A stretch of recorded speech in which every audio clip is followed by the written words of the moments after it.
حق تعالیٰ نے فرمایا جو ہمارے ہوتے ہیں ان کی خصوصیت یہ ہوتی ہے کہ الذین آمنوا وکانوا یتقون،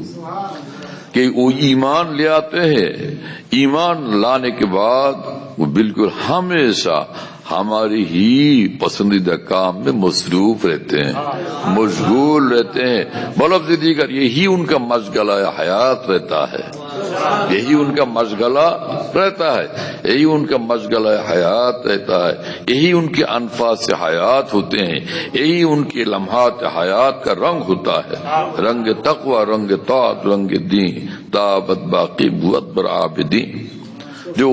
ان کا ہوتا ہے، جو حق تعالیٰ کو ہوتا ہے، ہمیشہ رنگ تقوی ان پر قائم رہتا ہے، رنگ دین ان پر قائم رہتا ہے نا، رنگ دین ہے نا، صبغت اللہ کے رنگ میں وہ رنگے ہوئے ہوتے ہیں ہمیشہ، اور کوئی رنگ ان کو اچھا نہیں لگتا، ایک ہی رنگ میں ہمیشہ ہوتے ہیں، رنگ تقوی، رنگ طاعت، رنگ دین، تابت باقی بوت بر عابدین،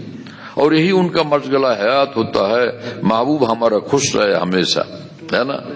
خوش نمی آیت مرا جان من بے تویں سہن گلستہ و چمن،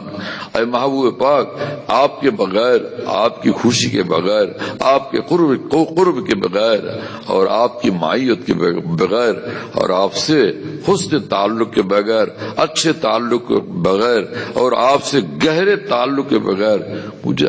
کچھ بھی اچھا نہیں لگتا، مجھے کچھ بھی نہیں باتا، سین گلستان بھی مجھے پسند نہیں آتا، اچھا نہیں لگتا، اس میں بھی مجھے سکون نہیں ملتا، دل مضطرب کا یہ پیغام ہے، تیرے بن سکون ہے نہ آرام ہے، ہاں، قلب مضطرب کا یہی پیغام ہے، بغیر آپ کے جینا مشکل ہے، بات سمجھ میں آئی میرے دوستو، اور یہی ان کا مشغلہ حیات ہوتا ہے، وہ محبوب خوش رہیں، ان کو خوش کرو، ان کی ناخوشی سے بچو، میرے شیخ رحم اللہ فرماتے تھے مشغلہ اہل دل کا اختر باغ ایما کی باغ بانی ہے، جو محبوب پاک کا ہوتا ہے، جو اللہ کا ہوتا ہے، ایک ہی مشغلہ ان کا ہوتا ہے، سبحان اللہ تعالی بحمدہ۔